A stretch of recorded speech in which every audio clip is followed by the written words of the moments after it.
Welcome to episode 59 with Morgan Rhynes, Shawn Wallace, and Rickson by Zenidim. Thanks to our sponsors at Maritime Madness, Team India Sport, and Privateer Harley Davidson. Let's do this. Hello, everyone. Welcome to episode 59 here in Nova Scotia, Canada. It is hot today, a little bit of a north wind. Not too hot, I guess. 10 degrees Celsius here today, but a beautiful day nonetheless. I hope everybody's doing well at home. Everybody obviously working on the front lines of this whole COVID situation. Thank you so much for keeping it safe for everybody else, and we love you so much. Whew, man, thanks again to our sponsors. You know, this is a big intro. I got to get this fixed. I got to get this on a video. I can't say this anymore. It's too much. But we have a fantastic episode. I want to thank everybody for joining us. We have a fantastic episode lined up today. Three guests, three professional MMA fighters. The first one, he's this guy from Brazil, a guy I've been following for a while. He's one of these, he's flying under the radar, I think, but I don't think it's going to be for very much longer. He's 10-0 out of Brazil. His name's Rickson, the King, Zenidim. He's a fantastic talent, a fantastic grappler with a 10-0 record. It's interesting, because there's lots of kids from around the world with lots of talent, but it's interesting to see kids that have lots of talent that are 10-0. He's 21 years old, and he comes from a legacy of a family. So it'll be interesting to talk to him and see, when this transition for him is going to happen, to whether it's the UFC or Bellator or Fight League Atlantic or wherever it happens to be. But this kid is an absolute fierce competitor, a talent on the ground. So without further ado, let's bring him in. Rickson, the kid. Zenidim, how are you, sir? Oh, Excellent. And of course, we have his man and his translator, the main man, Yuri. How are you, sir? Hey, man. How you doing? Fantastic. Thank you, too, for joining us. I really appreciate it up here in Nova Scotia, Canada. How's things down in Brazil for you guys? Yeah, things are not so good. That corona stuff, the virus and stuff. I think it's bad to everybody. Yeah. But we're doing well, if we talk about the Zenidim family, I think that every time, they training every day. They got their own place to train, so they don't care about this. They focus on the training. That brings me to my first question. Obviously, the focus here is Rickson and his career. How has he been staying busy throughout this entire process and keeping ready? Yeah, I don't know if you know already about the family. The traditional family of MMA. Paulão. Paulão, it's a legend. He comes from Vale Tudo and Pride and stuff. So I'm very proud, to know them and work with them. They are legends, and Rickson's, they actually, it's a family tradition to fight, to work, as professional fighting. Yeah. If you know what I mean. If you go talking about the fighting, we have to go back in the time and understand the history of the family. They don't have a job, and sometimes fight. There's always fighting and training, Rickson wants to be a champion. Honey, the older one, the first one, wants to be a champion. Hira wants to be a champion. Nice. Everybody wants to. Haikon, the little one, wants to be a champion. And that's the whole point. You know what I'm talking about? They enter in the professional world around 10 years old. Wow. They thinking about fight. His father asked them, Rickson, what you want to do? You want to be a dentist, a doctor, or something like that? No, I want to be a fighter. So let's do it. And started training. Yeah, that's awesome. Well, that's because that kind of leads to my obviously, you're gonna do a little translation here for he's gonna try some English, I think, but if he can't, we're Uh-huh. gonna do some translation. I life in Brazil right now in MMA for you, Rickson. Uh, will it come back the way it's been before? Will there be events again right away? What's the future look like for you? Rickson, ele está perguntando como seria o futuro para você, né, nesse período que a gente está parado, né, do MMA, e como é que você enxerga o futuro. Então, primeiramente agradecer aí, né, pelo convite, né, a toda a equipe do FLA, né, por estar participando desse podcast. É uma grande honra, né, para mim, para minha família também, estar mostrando, né, um pouco mais do meu trabalho aí. E respondendo a pergunta, né, os treinos, né, aqui da minha família não pararam, né. Acho que fomos um dos poucos aí do mundo inteiro que continuemos aí treinando muito forte, muito pesado. A gente treina em família, né? Então foi, na verdade, para nós a quarentena foi normal, né? Yeah. Então, treinando com meus pais, meus irmãos, aqui na minha casa mesmo, foi normal e eu estou preparado para qualquer hora aí para enfrentar qualquer um a qualquer lugar. Actually, he said that it's a great honor to be here. Oh, thank you. The invitation, and nothing changed, in his life because he's training hard every day. They got the cave, we got a lot. It's like the gym. It's like a cave, the Wow. Zenidim cave that At is home. training hard every day, and his life is like he said, huh? His life is trained to be a champion. So they not stopping. In the quarantine time, they still training hard. He wants to be a champion, and he wants to.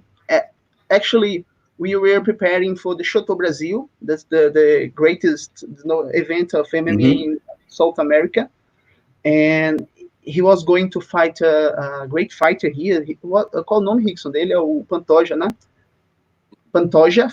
His name is Pantoja. He's an experienced guy, Okay. you know, and we believe that the in coming month everything will, had a become normal, Yeah. because the fight was postponed uh, without some day or unfortunately that's Ah, okay. the point, No rebooking. and yeah, and they trying to get ready to Paulon fight. Paulon fight will be in July 29, Hmm. July, Hmm. and it's the greatest event of America. It's since 1994 was the Wow. first Paulon fight. So he's trying Nice. to get ready for that. Nice. So it will go on? Yeah, Good. he'll fight. Good. Yeah, Nice. please. Good. Yeah. So the Zenidim family, it's a, like you say, it's a legacy. They all train together there's multiple generations of this family that fight at the high level. How important is that to you? Some fighters come up with nobody, and the gym becomes their family. You have the family built in the gym. So it's kind of a love of both. How does that help you? Or how does it hinder it? Sometimes it might not help too. E aí, Rickson, como é a família importante para você? Né? I think that he can speak some English right now. Sure. Quer tentar, Rickson? My family is very, very important for me. A única família, né, do mundo em ação, né, no MMA. Yeah. That's Zenidim family is the only family in the world, in action with father and sons and professional MMA. Wow. Paulão is still fighting because the kids, Yeah. they need the sparring, and Ah. Paulão is, he got the experience, man. So he's Wow. the Why greatest. not? He's a master. Yeah. He fight against Gracie's, the Hazulu, and that guy from Wow. 1980s. So he's Legend. still fighting, Yeah. not because he needs, but because he needs to be sparring for the kids. You know what I'm talking about? Yeah. There's no better place to learn, I guess, from somebody who's got the experience like that, and that's what I guess what I'm getting at, like to have somebody who's a role model, like a lot of us who train, your coaches become your role models, but to have your father already there, it just makes it that drive. You're like, I want to prove to you that I can be like you and maybe even better. Paulão used to tell me some funny things, about it, because we have some fighters that used to train with some black belts, but the black belts doesn't have the experience of the fight. They work in a Yeah. school or something like that. They Yeah. got the belt, Yeah. but That's like they got me. no, man. Like I fight, I train, I do lots of jujitsu, but I don't fight MMA ever, and I'm only a brown belt. But yeah, there's lots of people like that for sure. For example, I'm a purple belt in judo, but Mhm. I have no experience in fight. Yeah, And Paulão is a black belt. They got his own style, the Zenidim style. I think it's a mix of the three. Rickson, Muay Thai, boxe, jiu-jitsu e kickboxing, não é isso? Boxes. wow, Muay Thai, jiu-jitsu, and kickboxing. It's a Zenedine style. nasty. He got his own style. So the kids are learning from the master. It's like it's like a training kung fu and Yeah, from Bruce Lee or something like that. yeah, It's like, exactly. Yeah, from as a baby. you know. Yeah, And Rickson got a man. Rickson is honey. It's the best one on jiu-jitsu. Rickson got his style. Hiran got his style, and Mhm. the little on the Icon still have a victory. He got a victory. Yeah, He got and 11 years and got a victory. and so he'll continue too in the sport. Yeah, Everyone, wow, amazing. Well, that it's interesting, because being 10-0, that's I'm interested. Like, why? Why is he not like? Why has he not been picked up yet? Because he's talented. I've watched the fights. Very talented, tough opponents too. It's not just like a walk in the park. Like a lot of people, they get handpicked opponents to get that 10-0 record. It's not. It hasn't been that case. So I'm interested why, like, because you have star capability too. You're very marketable. You're a good looking guy. You have a good team around you who supports you. It's why not? Why not yet? I should say. Rickson, ele está perguntando assim, porque você é um cara bem apresentado, digamos assim, treina, tem talento, tem tudo isso, por que que ninguém, digamos, um UFC ou um Bellator, não chegou ainda em você? Entende? É falta de oportunidade? O que é que houve? Eu acho que eles têm medo de eu bater nos campeões dele. You think that, some event like UFC and Bellator, they afraid to fight this Zenidim. Yeah, they maybe are. It's true. Rickson got 21 years old Yeah, already. He got more than 100 fights. He got that root fights. You know yeah, what I'm yeah, saying? yeah. Like you Yeah. go to Thailand and see that Like tall guy playing Muay Thai. like a smoker, almost. Like, yeah. That's it. Yeah, it's interesting, man, because like to me, I don't understand why you're not there yet. So it'll be interesting to see when that happens. If it does happen, there's lots of really good promotions out there now, and I think the sky's the limit for you, man. Yeah, well, maybe it could be Fight League Atlantic. You never know. That would be nice. I used to talk every day with Rickson and Paulão and stuff, and used to say that everything happened in the right time. Yeah. Yeah, he's ready. I know that he's ready, and he Mhm. know that he's ready. Yeah, Mhm. but I think that we just need that's A break. small thing. That's it. Yeah. Only to show Yeah. his first fight to be great. You see. Yeah. Shout out to Mick Maynard, the matchmaker of UFC. If you are watching this at all, get this guy on the UFC. A Rich Chow or any of those people who matchmake for big organizations. This kid is a kid that deserves a look. So anybody out there, Matt, Sarah, Din Thomas, we're gonna have Din Thomas on next week. So you never know, man. We're doing these kind of things. Not that we're anybody by any means, but just putting your face out there more often than not opens up so many channels. So keep it up. Yeah. I got to ask Rickson, like, what's there hasn't been any like recorded fights for you since 2018. How has it been frustrating for you, or are you fired up now? Like, okay, I'm gonna choose somebody out. I can't hear you. I can't hear you. Oh, you can't? I didn't hear the last question. Could you hear me now? Yeah. Okay, please go ahead. I was saying how he hasn't had a fight since 2018. Você não lutou ainda desde 2018. So how is he dealing with it? Is he angry, ready? Like, is he ready to fight again, or is he frustrated, pissed off?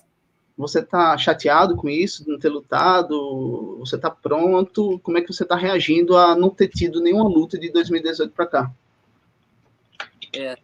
As pessoas, né, perguntam muito, né, sobre isso. Perguntam muito para mim como está sendo, né, a última luta em 2018. E entram ali no meu perfil do Sherdog que perguntam, né, verem que estou invicto no luto desde 2018. Mas eu passei toda essa temporada lutando, né, em outras artes. Passei buscando a evolução, né, Muay Thai, boxe, Jiu-Jitsu, Judô, Wrestling, Kickboxing. Então eu enfrentei campeões, né, de várias modalidades. Estive batalhando sempre. E a galera entra ali, às vezes vê, né, meu Sherdog ali sem atividade, mas com certeza eu estou evoluindo muito, buscando melhorar, né, em pé e no chão, e mostrar para todo mundo, né, que eu estou preparado, né. Recebi muitos convites para lutar aqui em Brasil mesmo, nos Estados Unidos, na Europa, Japão, mas não eram lutas que iriam me alavancar ao meu objetivo. Então, eu quero enfrentar os melhores. Eu não quero qualquer luta, né? Enfrentar qualquer adversário. Eu quero enfrentar adversários de alto nível que me levem ao meu objetivo, que é ser campeão mundial do UFC.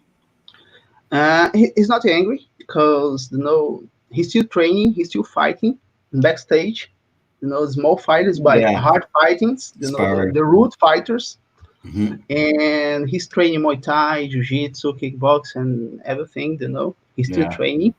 And he has some invitation of some people outside of Brazil, but nice. He wants to choose the right fight, Yeah. It's important, it's not every, that's the thing. It's someone actually just asked a question here of who do you want to fight next? And that's a good segue into that. Like, who is somebody that you would like to fight next? I know Chase Hooper was on his list.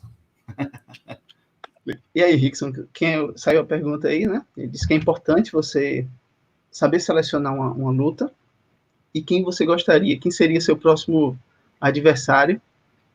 Aí um Chase Hooper da vida. Com certeza, né? Fiz esse desafio por sermos, né? Fiz o desafio a Chase Hooper por aí os mais jovens, né? Invictos da nova safra. Então ele está, né? Na maior organização do MMA do mundo.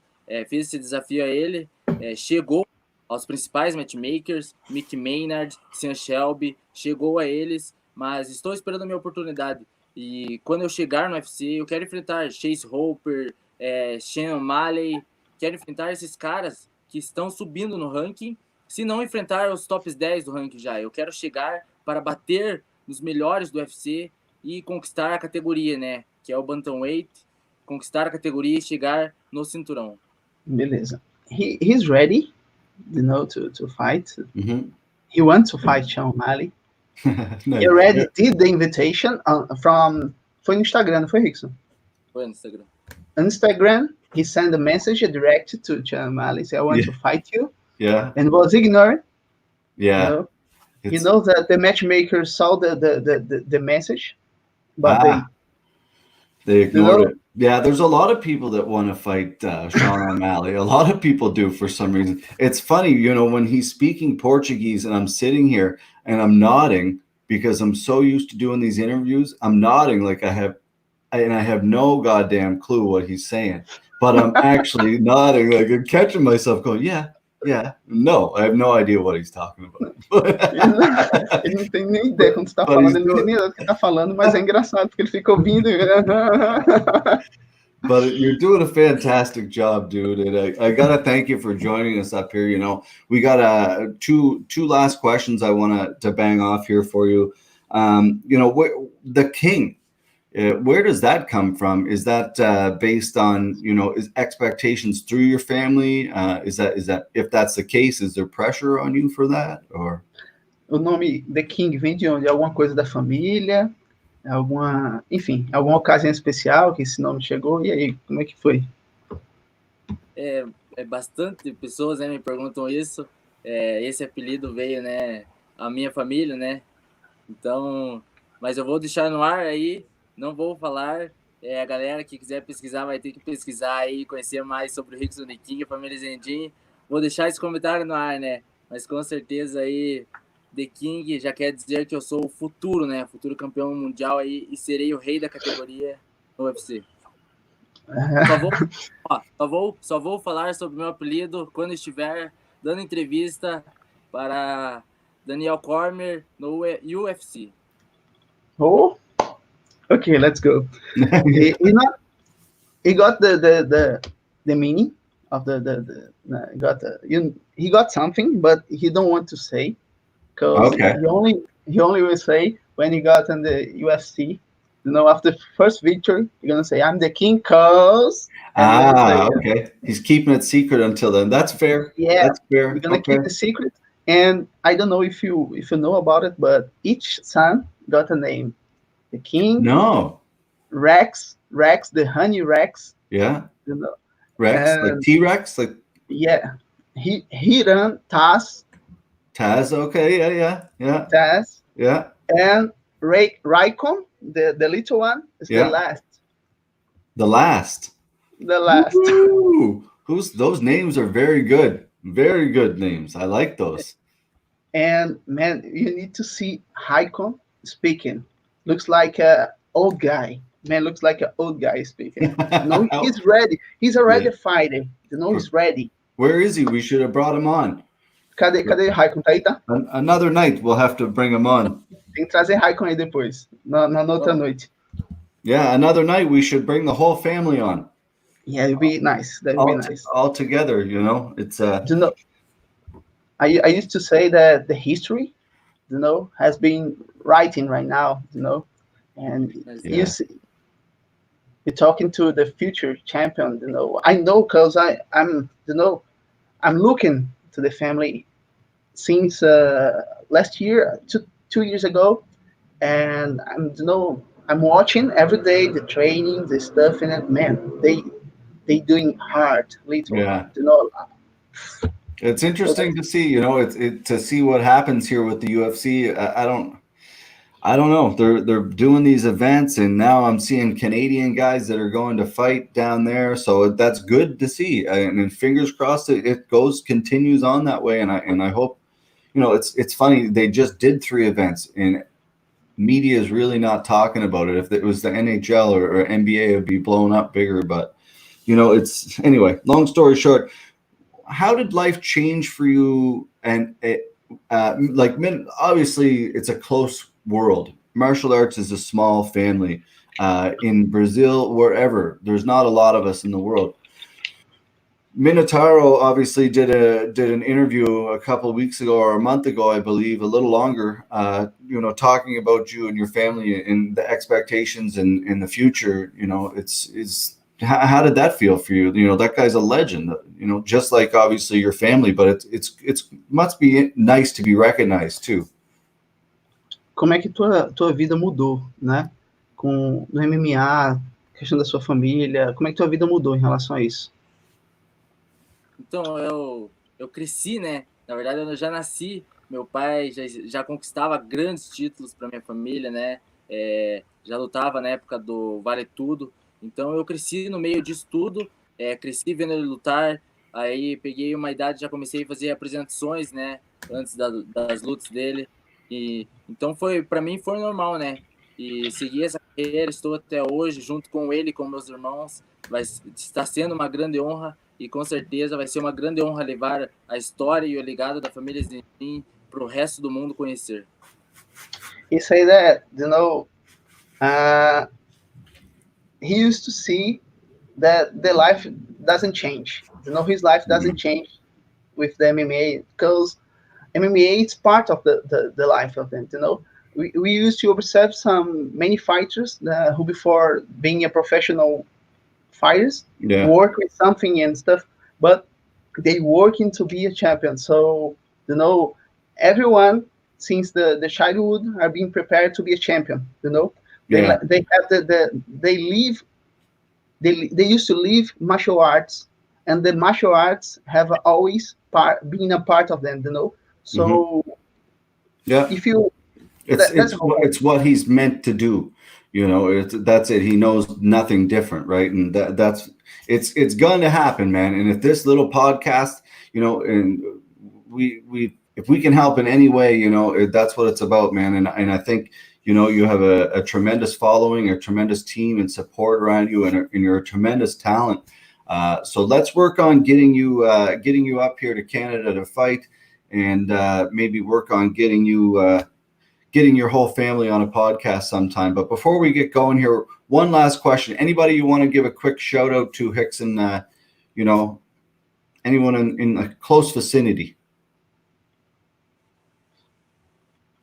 You can't hear me? It didn't make sense anyway, so I'll try again. Is there anyone you would like to give a shout out to? No, can't hear ouvindo, Rickson? Você está ouvindo, Rickson? Tá me ouvindo? Vocês estão me ouvindo? Can you hear me? Yeah. I can't hear you. No? I can't hear you. I can't hear you. Just a minute. How about now? No? Well, if basically, I'm just wondering if there's anyone he wants to give a shout out to, anybody close to you. No, nothing. All right. Well, this is awkward, but whatever. Okay, so I'm gonna say goodbye to you guys. Lots of love to you, Rickson. Thank you so much for yourself, Yuri. Thank you. We will talk again soon. Yeah, it's no worries. Thank you to the Zenidim family, and everybody stay safe down there in Brazil, and we'll get you guys back on the podcast and your entire family soon. Okay? Take care. Thanks, my bro. Thank you. All equipe FLE, Ian Future World Champion UFC, Dana White, Sean Shelby, Mickey Maynard, Iron Rady, UFC. Estou chegando. My family. Nice. Hey, awesome. That's awesome. Hey. Good for you. Very cool. I love that. Hey, nice. Good. Awesome. Respect up here from Nova Scotia. Lots of love to Brazil. Very cool. All right, there you have it, folks. Awesome. The Zenidim family. Awesome. Thank you, Yuri. Thank you, Zenidim. Awesome. That was very cool. Made me blush, actually. It's kind of neat when you see kind of stuff like that. People. Doesn't matter. Let's get into our next guest here, folks. Two guys who I've been following as a promoter and martial arts jiu-jitsu guy. I don't know these guys too well, but I'm a big fan of them both. They're both guys who've competed in the local scene forever and both pretty successful, taken a lot of tough fights, and win or lose. They both handled them very well and done a lot for the East Coast scene. So it'll be nice to bring them on here. I want to chat with Morgan Rhynes, okay? And we're going to also chat with Shawn Wallace, okay? Both of these guys train out of Prince Edward Island. I believe Shawn is a brown belt in jiu-jitsu, wrestling, kind of great stand-up as well. And Morgan, obviously fantastic stand-up. I'm not sure what level he is at jiu-jitsu, but obviously very good. But yeah, let's bring them on and chat with them about their career and, what's going to happen with them moving forward. And, they both had fights canceled with Elite One just before this break. So we'll chat with them about that. And all other stuff. So without further ado, Shawn Wallace, how are you, sir? Good, man. How are you? Awesome. Thanks for joining us. Morgan, how are you, sir? How's it going, Derek? I'm good. Thanks for having me. No, awesome, man. Thanks so much for joining us. How you boys doing? I'm doing good. Staying busy as I can. Yeah. How about you, Shawn? I'm still working and stuff, and yeah, busy. Just in a weird. Life's still the same, but in a weird way, kind of. Yeah, it really is like that. Like for me, again, I do jujitsu and stuff and go there a couple days a week or whatever. But for you guys, like it changes your whole mentality, guys. Like I don't know, I'm starting to get pissed off. And like, how are you dealing with it, Shawn? Like, I'm having a tough time, to tell you the truth. Like, it's a lot of stressful stuff, and like going from training for back-to-back fights that got canceled, and being so active and so organized to nothing, and then you don't have that outlet for the regular everyday life stress, let alone the extra shit that comes up with like all my coworkers and stuff like that. Like, I just gotta let it out, and you don't have that opportunity, so it's rough. Yeah, Morgan, same kind of. Yeah, well, I mean, for me, like Shawn was saying, his life didn't really change outside of training. His life didn't really change that much because he's still going to work and stuff like that. Yeah. But for me, my life has changed completely, right? Because I own the small kickboxing academy here in a small community in PEI. So, I mean, for me, like I was teaching every day, whether it was classes, privates, whatever, right, to absolutely nothing. So, I mean, it's a little bit different for me. I mean, things are starting to go back to normal a little bit, I guess you could say. So, I mean, I'm spending a lot more time out at the gym. I'm starting to train myself, but yeah, at the same time, trying to get the gym ready to reopen again. Nice. Yeah. What do you think, Shawn? Do you think it's like, actually, before we get into that, I want to ask you about that, man. Like, for anybody who doesn't know, Shawn was supposed to be our main event against Ryan Fucking some brutal weather. He showed up anyway to weigh in. Long story short, he didn't have to because Rolovich couldn't make it. The weather delayed it. So he didn't get to fight there. Then he signed to fight for Elite One in the main event. And then because of what happened, because of all this, I believe they had to cancel their card, their second card. So it's been a really shitty year, man, for you. So like, it's been especially tough because, like you're 8-2, you're really close to that next level. And it's just like, it's kind of bullshit, I guess, to say. Well, man, I've never had that many fights canceled before. Like, I've had the odd ones here and there, but these ones are like that I was in, like that one like with you guys, like it's not your fault, but it was fucked because I was ready to go. And then I just tried to jump right back in and get another competition in because I wanted to try to be active this year. 100%. And that one fell apart too. So it was like back-to-back heartbreak. And then I was like, well, I'm going to try to stay in shape. And that didn't happen either. So it's like, fuck me. It's hard mentally, man. It really is hard mentally. Like Morgan, I saw you, like you've kind of went and I saw like you've taken like this whole weight loss thing. You lost 20 pounds, man. I did. Yeah. Pretty awesome. We should wrap things up a little bit. I probably shouldn't have put those 20 pounds back on.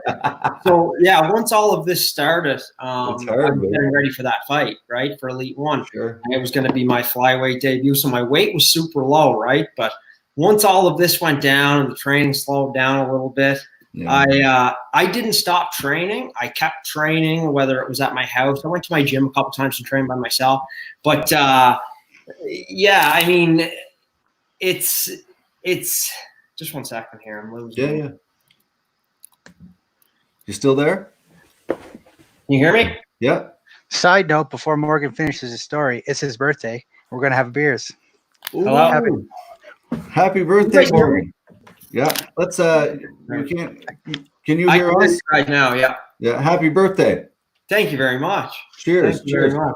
Yeah, but no, this whole weight loss challenge. Yeah, I shouldn't have put the weight on. I did, whatever. And I didn't stop training. I was eating. I was just eating a lot, but at the same time training, right? Yeah. But, the weight started slowly going up, and then I eventually reached close to 170 pounds. Wow. And I know a lot of that was water weight, but once that happened, this was, I think, it was the day after my daughter's birthday, so it was the 23rd of April. I knew that I had a month before I was going to turn 30. So I said, you know what? It's time to get the weight back down, smarten up a little bit. Eventually, this is all going to pass, and I'm going to have to be ready to go, right? So I know it was a good 30 days. It was definitely good for my mental game. And that's really what I did it for, to kind of push it, right? Yeah, very true. You know, like I guess that kind of brings me back to like Shawn, you know, like Morgan, you've like your last 3 fights, losses. Shawn, you've kind of had like you're coming off a really good win. Now you had this kind of fight. So both you're kind of, in a weird way, you're both kind of in the same kind of situation, right? Like, well, not really, I guess, but like your fights, Morgan, were really tough losses. I know, I know that doesn't sound right, but fuck, it doesn't sound right at all. But like, no, I totally get what you're saying. Yeah, I don't know if I get what I'm saying, but like I think what I'm getting at is like the frustration level of it all. You know what I mean? Like, because coming off 3 losses, you obviously want to get back and improve yourself. Like you're not a 4-5 fighter. Every fight that you've had has been really tough. Same as Shawn. So it's what that's I think what I'm, you know, the record's not the same in that regard, but in the frustration level of why you want to get back in there. That's what I mean. Yeah, definitely. Yeah. And that's what's probably been the toughest thing about this, because after that last fight, even though it was a loss, I kept the momentum going. You know, I stayed in shape and I kept going with it. And then I got this flyweight debut lined up with Elite One. Shout out to Liette and Mike Williams at Elite One. So I was super excited about that. It was kind of like just like a change of pace for me. It was a fresh start for me at a new division. So I was excited about that. I was excited that I stayed in shape, but then once this happened, it got a little bit frustrating. Especially now, right? I don't even know when I can fight again. So it makes it tough. Yeah, it really does. It's Shawn, like D came out. Did you see the article this week? I did. It was interesting to read it that way because to me, like it was a good fight. It was a really good fight, but like I don't know. I thought you won that fight. My thought on that is like it was very, very close. Yeah, very close. We both hurt each other. But if you look at the end of the fight, 5th round, we're both busted up and bloody and stuff. But it wasn't until the 4th round that I started to take really any damage at all. I didn't have anything. He hit me with a really good body shot, and it fucking hurt. And I was like, man, I don't know if I'm going to continue. And he started to bust me up, and I started to bleed out of my nose and stuff like that. So at the end, we were both bloody, but his eye was swollen shut. I landed a lot of good shots on him. I hit him with a lot of stuff, but like the people that were arguing, oh my God, this should have been a split decision, this and that. I was like, well, no, like 3 rounds or 2, sure. But it doesn't necessarily mean it has to be a split decision. Like you score for yourself and that's that. But it was a really close fight. And like, I don't want to see the kid quit. Like he's a young guy. He gave me a really hard time. Like that was a tough fight. He's strong, big. Like people say I'm a big lightweight and that motherfucker's huge. Yeah, that's true, actually. That's very true. Like, I don't know, man. Like I read the article and I was happy to see that they didn't shred me in it and talk a bunch of trash. Like I know everybody thinks they won their last fight and stuff, and I'm not gonna say that I lost the fight. Like I won. I gave it my all. So that's that. Yeah, he's talented, man, and it's obviously we tried to line. There's how many opponents we went through for your last fight too. I don't know how many, like 15 or 20 by the end of it. It was a little bit much, and it.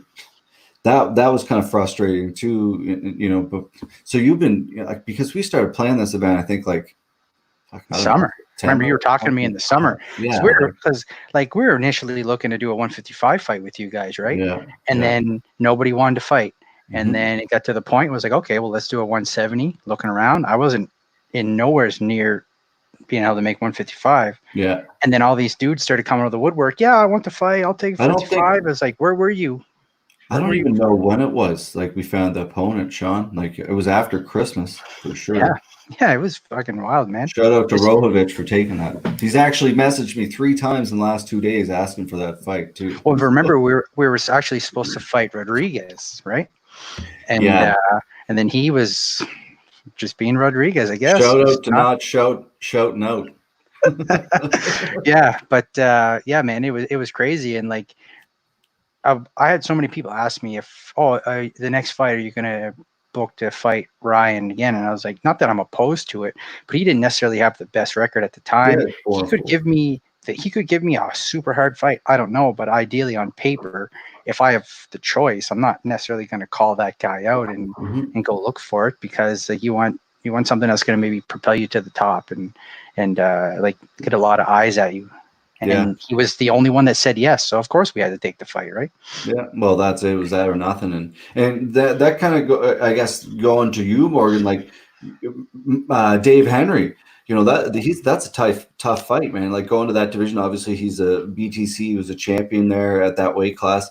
You're going down, that's his weight class. First time for you. It's obviously your territory, it's your home, but you know, like that's a tough fight for you too, man. And I applaud you for that. You know, obviously, like you and I spoke about a fight too before, and it was just like, who are we gonna get for you? Because you know, for us, it was like first show budget, blah blah blah, all that kind of bullshit. That's what sucks for you guys, because you have to deal with that kind of shit. You're like, I'm worth this, and we're like, well, I know, but we can't pay you that.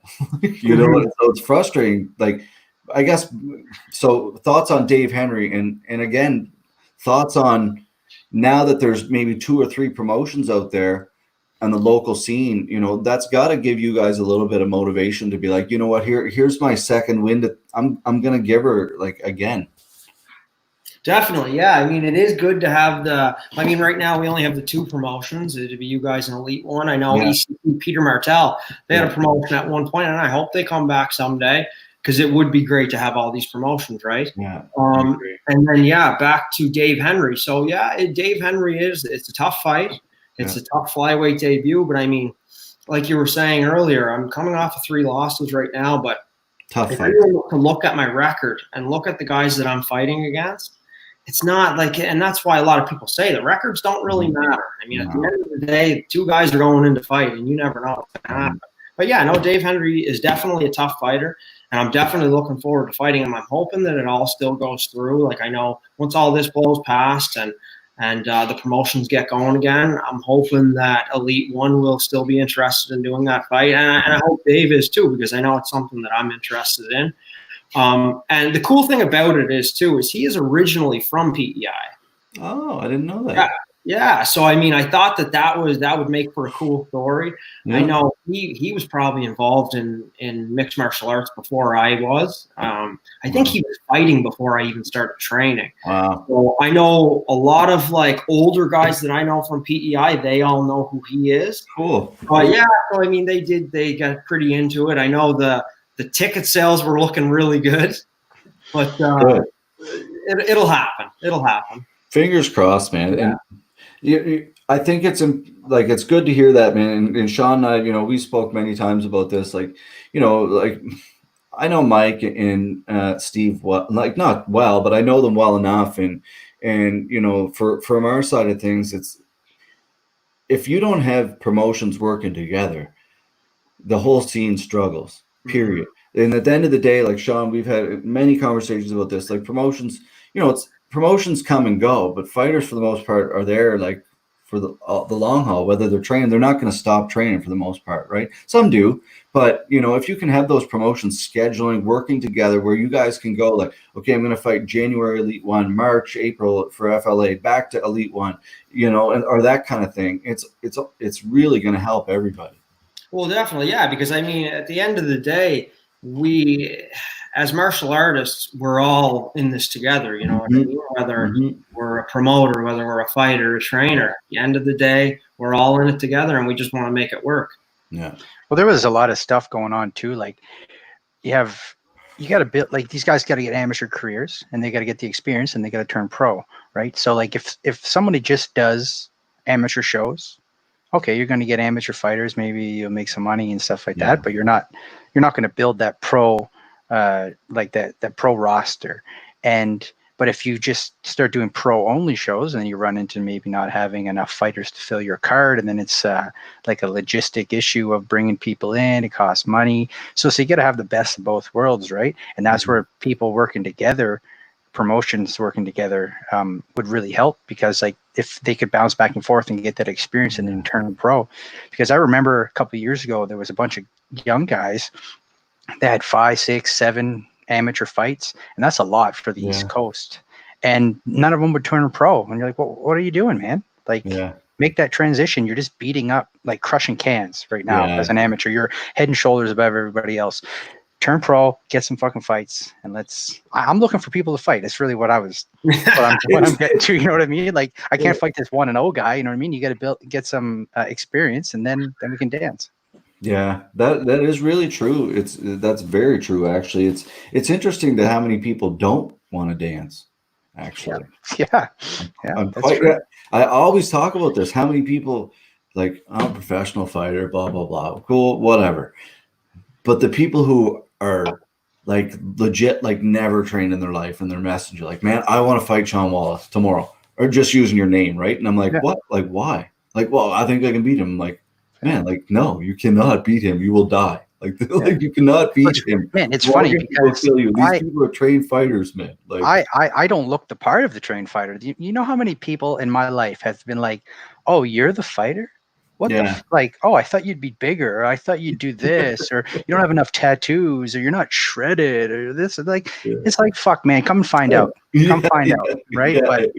But at the end of the day, I don't fit that profile. I don't look like this big, scary dude. And I bet you there's a lot of people that think they can beat me. And there's been a couple that have, but find out the wrong way pretty quick. People that don't train don't realize that they are at a massive disadvantage. Huge disadvantage. Oh my God. Yeah, that's it.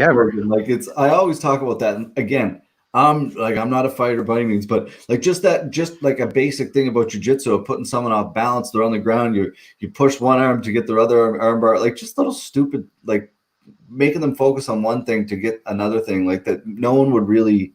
It's for us, it's muscle memory, right? Like, but for them, it's just not something that leaving your neck out or whatever. Man, I always tell this story to people. There was this one guy that was training at our academy, and he was just like a middle-aged guy, not in shape, not very good at jiu-jitsu, just like a one-stripe white belt kind of thing. Yeah. And you're like, okay, yeah, that guy is horrible when it really comes to everybody in the academy. But one day he was telling us a story that there was like an incident at his apartment building where he's parking his car, and some guy's like, hey, man, fuck you. And they get into this altercation. And the guy swings at him, and he takes the guy down, and he submits him on the ground. And I was like, wow, you are horrible, and you fucking wrecked that guy. Imagine what a trained fighter could do. You know what I mean? So it's like, it's true, man. It's 100% legit. Like, it's like throwing someone in the pool that doesn't know how to swim. You are so fucked, but you have no idea. Yeah. I'm always amazed at the cocky people though. Like I'll fuck him up. I'm like, man, no, you're smoking a cigarette right now. You're not gonna fuck him up at all. Like you got a good 20 seconds in you, maybe, right? Yeah. But Morgan, how Moe's, am I correct? Moe's martial arts, yeah. Obviously in Morel. It's in Mount Stewart. That's about 15 minutes east of Charlottetown. Okay, so shout out to Moe's Martial Arts, 15 minutes outside of Charlottetown. Obviously, I didn't need to add that part, I guess, but it's a small business. You know, we're all wondering what's going to happen here in martial arts with these businesses. I think a positive for you is you're a kickboxer by trade as opposed mostly on jiu-jitsu side of things, so that might help you in some regard. I mean, it might, and there's still questions that I don't have answers for. I mean, I know that gyms are opening in PEI on June 1st, and obviously martial arts academies are a bit different because you do have to get a little bit closer. For me, I'm gonna open my gym up in phases. And the first phase is going to start with just private. So it'll just be one-on-one privates. And back to the answers that I don't have. I don't know if I'm able to hold pads for people. And that's the big thing, right? When it comes to privates, people love hitting pads. Yeah. If I do run into issues there, that's okay, because I also have things set up at the gym where I can work with people without getting too close. But I mean, it is tough. I mean, and it's a bit different, like you were saying, opposed to the jiu-jitsu, where it's a little bit different, right? You're grappling. It's hard to hold a jiu-jitsu, even like a private. Yeah. You know what I mean? When you have to have this 6 feet distance. Yeah. So I mean, it should be interesting. I mean, I'm waiting. I'm waiting for answers still. Yeah, it's interesting. I would assume the similar situation with yourself and Wulfrun and Paul Abel, Shawn? Yeah, like I'm just sitting here waiting, man. Like I got a small gym set up at home, so I can do a little bit of cardio and hit a bag and stuff. But it's not the same, man. It's not the same. Like you go in that atmosphere of people and just someone that's telling you what to do. Like I'm sitting here making up combos in my head and stuff, and I don't know if my hands are down and just those kinds of things. Like I've had time to heal my body and try to do a little bit of exercise, but I'm not keeping up. I took from this was just letting my body heal up.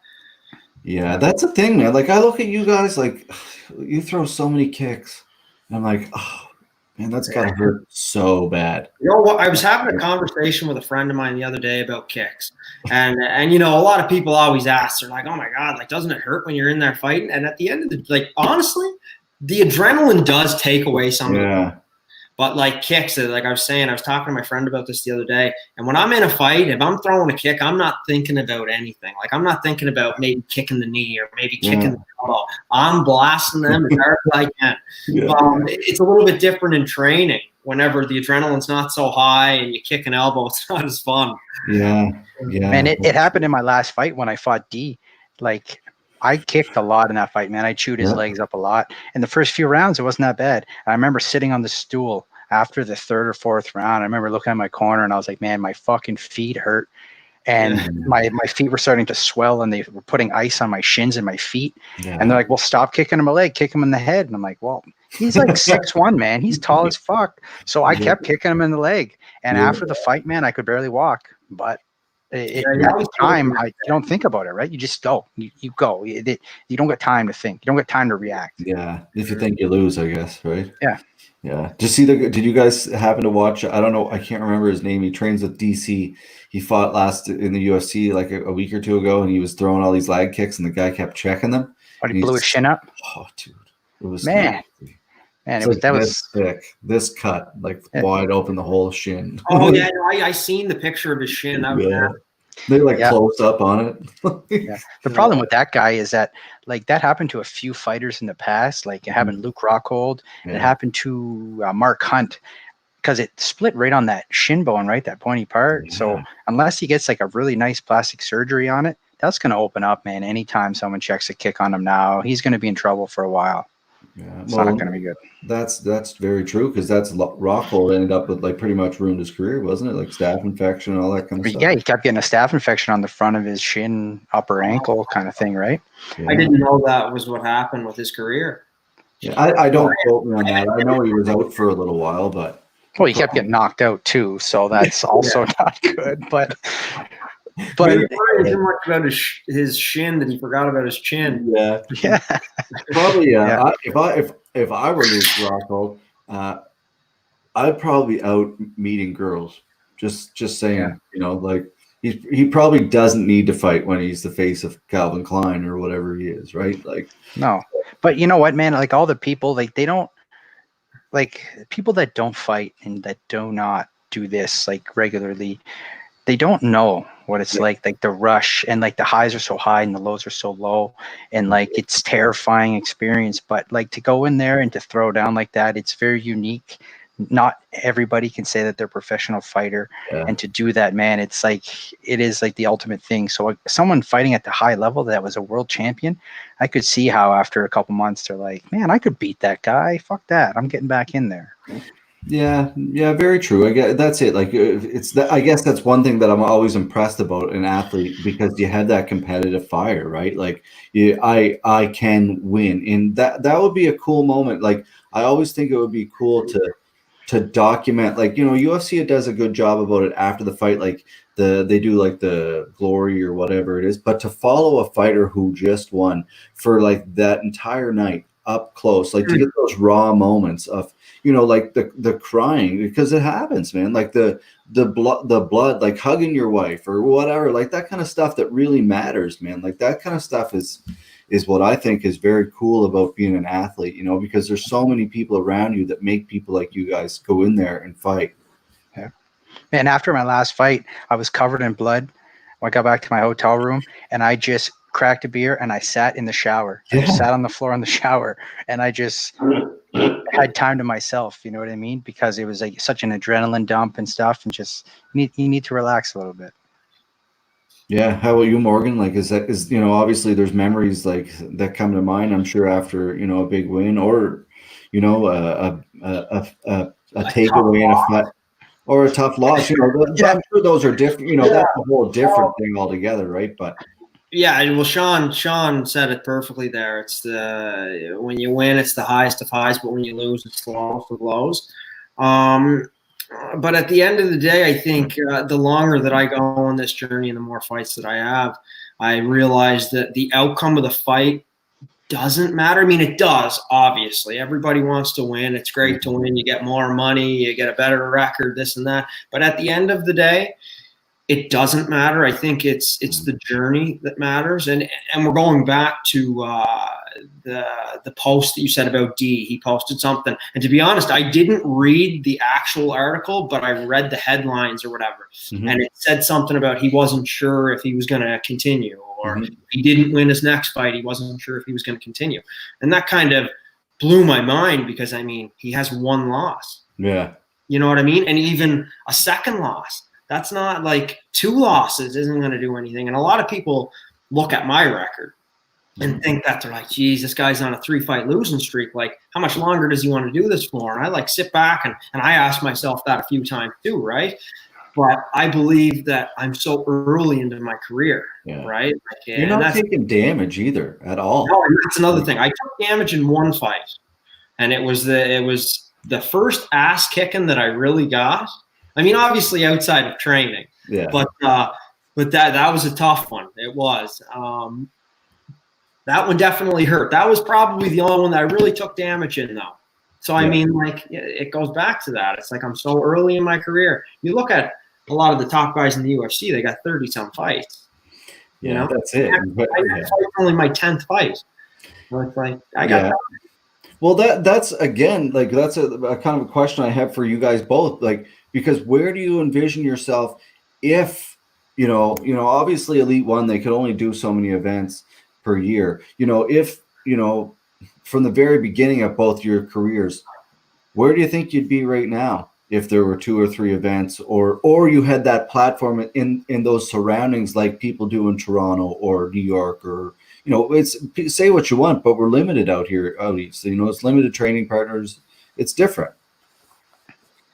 Yeah, well, I mean, it's different. I mean, it's different, especially for Islanders. Because, you have people in New Brunswick, you have people in Nova Scotia. You guys can fight at home, right? We can't. As Islanders, we can't fight at home, so it makes it that much more difficult, right? Like, I mean, promoters don't want to fly guys in. Yeah. You know what I mean? They don't want to bring certain, but I should admit, I mean, they do though. I mean, Mike and Liat, and I mean, even you, right? Like you've been working with a lot of the guys from PEI, which is really appreciated. But yeah, that's one thing that we are missing. And if we did have that here, I think it would make a huge difference. And not just for the fighters that are active right now, but the fighters that are still to come up, right? Like, we have a lot of young guys. Like even at my gym at Mo's Martial Arts, I got some good strikers in there that are eventually going to fight someday, right? Even for an MMA, like Paul Abel, he's got some really good guys coming up, right? So, I mean, I hope eventually someday that we can do it here because, like I said, we're at a huge disadvantage here. Yeah. What do you think, Shawn?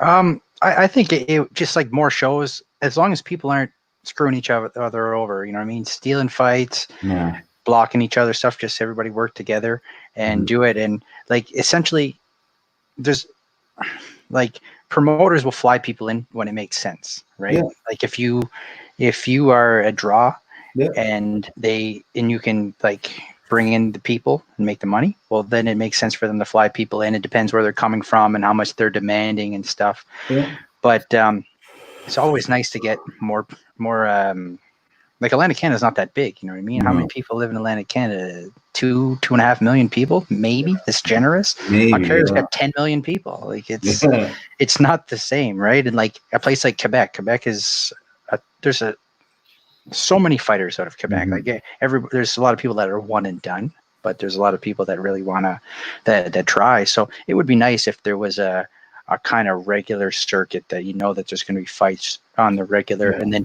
you can build yourself up, and then you get like get opportunities like the BTC is a really good promotion in Ontario. You know what I mean? They put on a lot of fights. They seem to have a lot of money going on in Ontario, and like TKO was doing good in Quebec, but who knows what's going on there now. But when you get a big enough name behind you, then there's value to you. They will reach out and bring you, but you need to build yourself, kind of like treat yourself like a small business, right?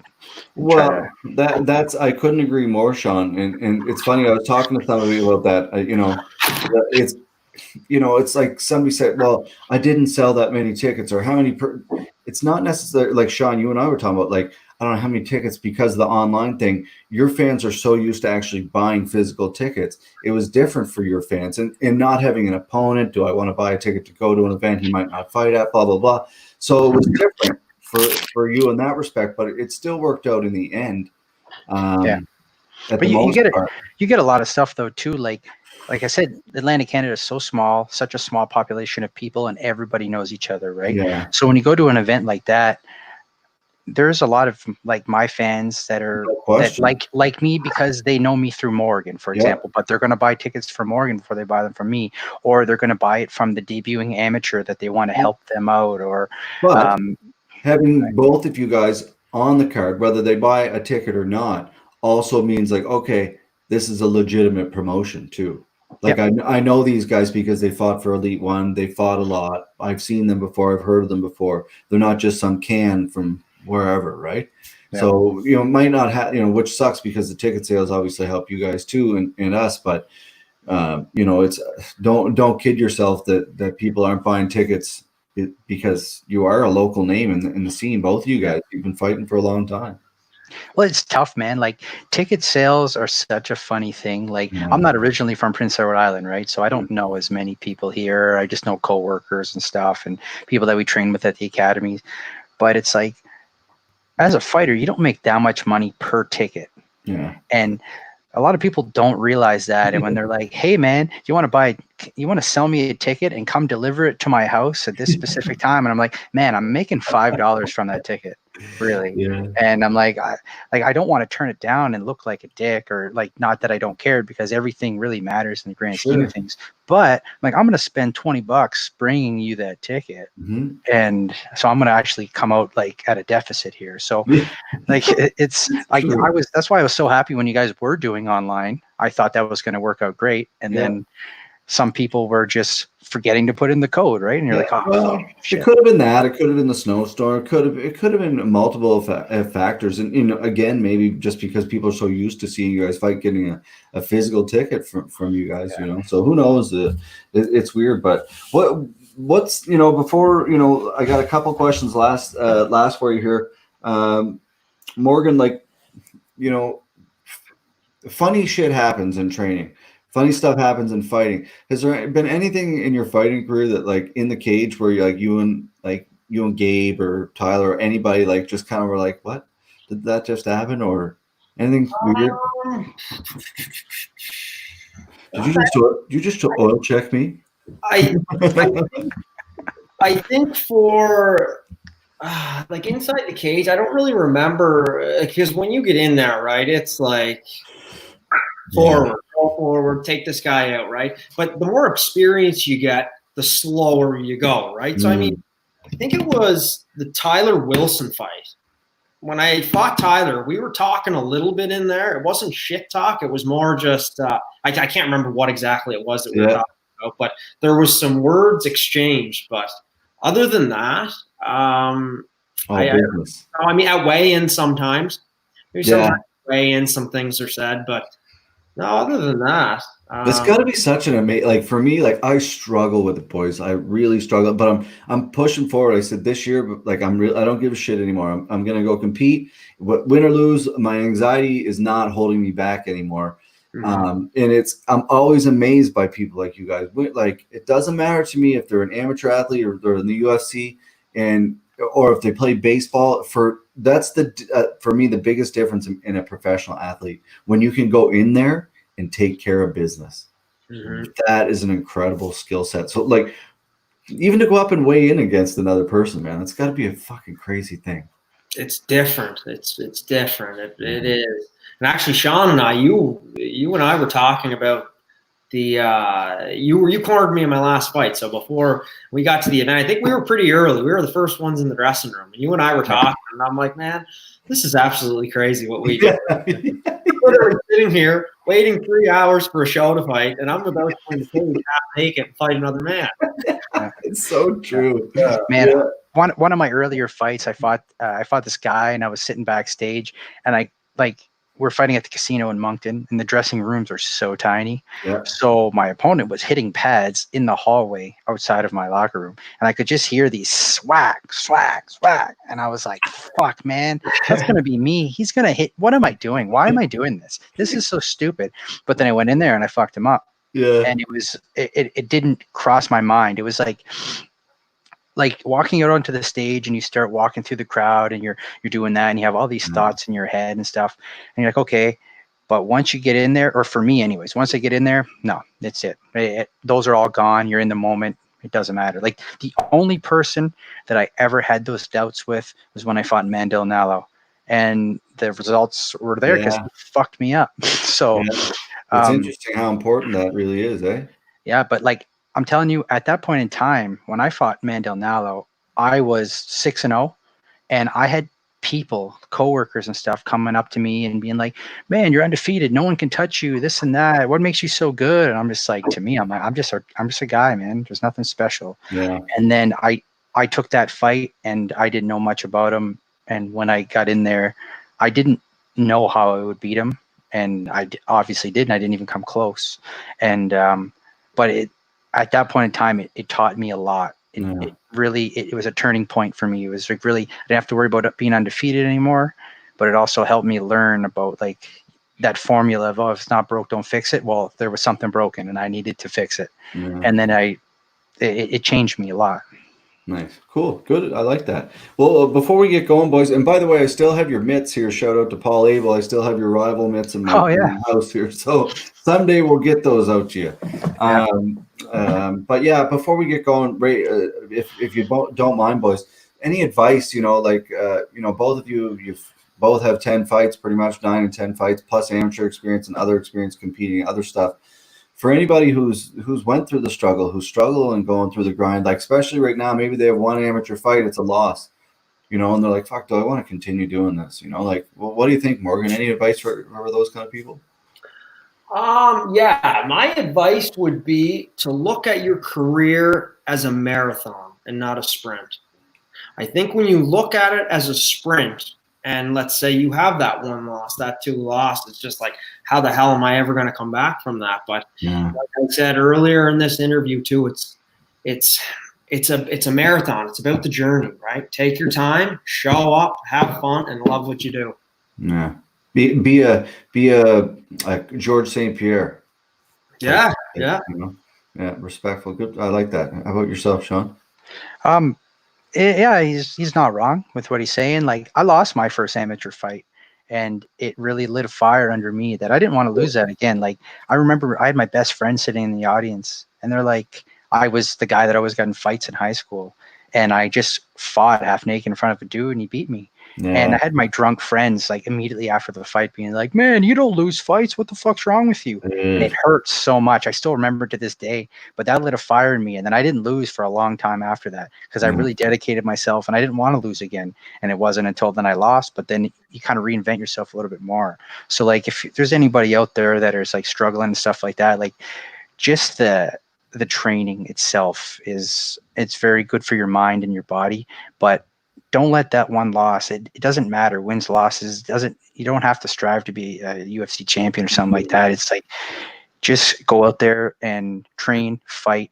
And like, how many people, you don't get to walk to the street corner every day and be like, "Oh, you're a professional fighter." Yeah. Like that's not a thing. So, you know what I mean? Just dedicate yourself, put the time in, don't rush into a fight. Don't show up to an academy and say, "I'm going to fight in 6 weeks." No, you know what I mean? Train consistently, get the time in, be well-rounded, and you'll be fine.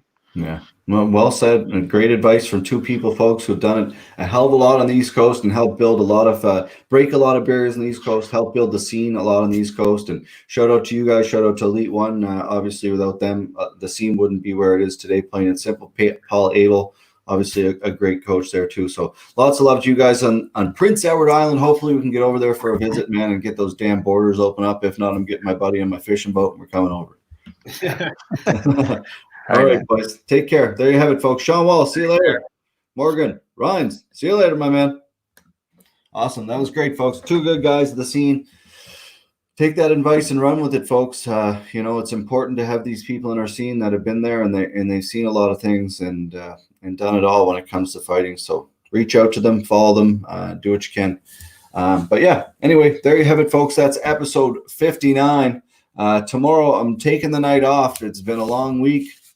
So I'm taking the night off, and we'll be back Monday night with episode 50, hopefully with a hat that's straight and not crooked. Shout out to my mom and dad. I love you. Hope you're enjoying a Smirnoff Ice. And folks, we will see you tomorrow. Colin Hanson Perez. Whoa, there you go. We'll see you tomorrow, folks. Lots of love. Oh, whoa, I'm having some issues here. Dun, dun, dun, dun. All right, we're out of here. Love you lots.